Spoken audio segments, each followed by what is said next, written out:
how does power function in this land? It's obvious we have very centralized authority power system. But why is like that?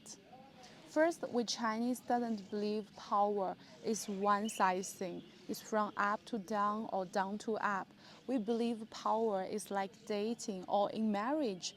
It's two sides who decide to work on together, to see what works and what doesn't work, and that naturally form up a way of how power function inside the system. So what is the biggest challenge for Chinese over the 5,000 years? Remember that? We are peasant and we are agricultural civilization. So the question will always be, how can we force this land to grow more food to support a larger population, and in return we can lead this population to go back, work on the land to create more food. So that is the major concern for our peasant mind. Okay, then it comes to leadership. What is the most important thing for a leader to do? Is big long-term infrastructure project. Infrastructure is so meaningful for agricultural civilization because we have to change the river, change build the dam. We have to do a lot of things to support farmland together. And some of the project not only take one generation, it can take 2,000 years. For example, we have a river from Shanghai to Beijing. That is a distance from Florida to New York. Think about that. And we start that project 2,500 years ago. We finished that project 700 years ago. It means it takes, let me calculate, 1,800 years. 1,800 years to finish such a project. It's not only one generation, it's 100 generations to one thing.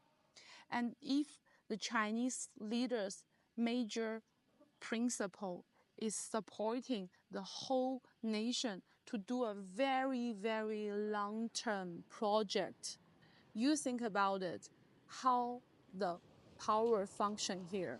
What is the most challenge thing? Is people are not willing to devote their life, their own generation for a very long-term goals, which is 100 generations later. It's difficult. So what do you need? You need the power. You need the super centralized power to serve a goal for a much longer term. That is like the decision. That is a challenge of the leadership. So we Chinese always pick up the leader who have very long vision, and it has to have certain kind of persistent to a future based on a vision for next generation. And that people to serve these two purposes has to have very strong cores, and it has to have wisdom of how to play in the game. Okay, so that's why we have a very centralized power system. Then it comes to next question. Super centralized power system is never balanced. So, as you can know, we Chinese is really a nation cares about the balance. One thing go extreme one direction. Something else on the other direction has to come up to balance that energy.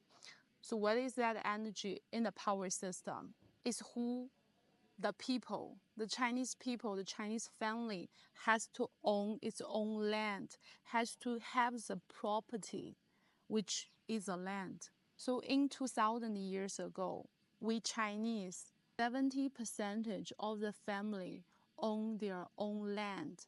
They can sustain the family, buy the food by themselves.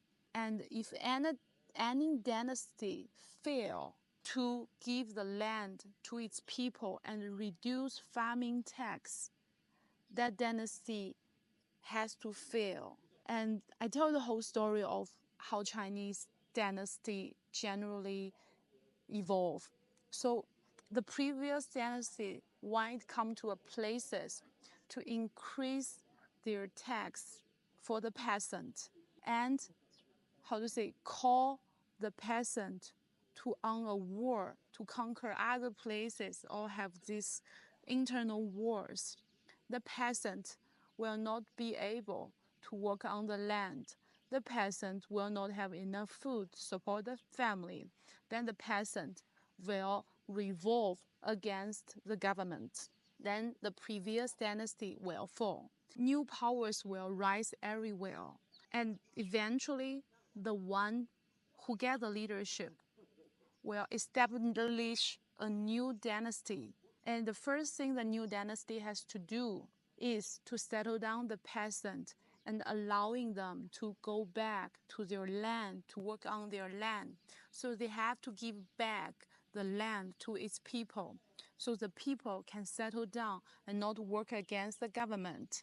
So that is this kind of balance between the government and the peasant. So communist is never a new idea for Chinese. For thousands of years, the Chinese people do own their own land. And that's why Chinese people have a very strong attachment to the land. And they like to work in a family, in a community together on something they own. And they don't mind that property is not super, profitable. They don't mind. They want sustained on their own land. So that's again. And then we come to the modern society. Like things are different, right? We have urbanization, we have industrialization, we have all this technology, and we Chinese are not peasant at all. And also we can see the Western countries have a new way of democracy. So are you willing to vote? I cannot present all the Chinese, but I can genuinely tell my feeling is I I like the idea of vote. I like the idea of everyone choose their own leaders. But there is one thing really bothers me is as a Chinese, I never trust 4 years or 8 years president style because what we truly trust is a very long-term infrastructures which take decades and sometimes takes generations after generation. And if you change your president, you change your policy in every 8 or 4 years, how can you have a sustainable, how can you have a long-term thing, project to be done? And without that long-term project and long-term infrastructures, how can any great things happening for my future generations? It will never have it, right? So that's the challenge thing for Chinese to think about voting. And also at the same time, because we have a 5,000 years history, we never believe there will be a system which is perfect. We never believe there will be a leader that is perfect. All the great leaders in humans' history make great mistakes. And there's nothing wrong with leaders make mistakes. It's the same thing. It's like in family, you are dating someone. The way you truly love someone is not you say beautiful words to the other people. You're giving daily care to other people. It's the true way of this is you give space for them to make mistake. And the Chinese people really have great tolerance to allow our leaders to make some mistake.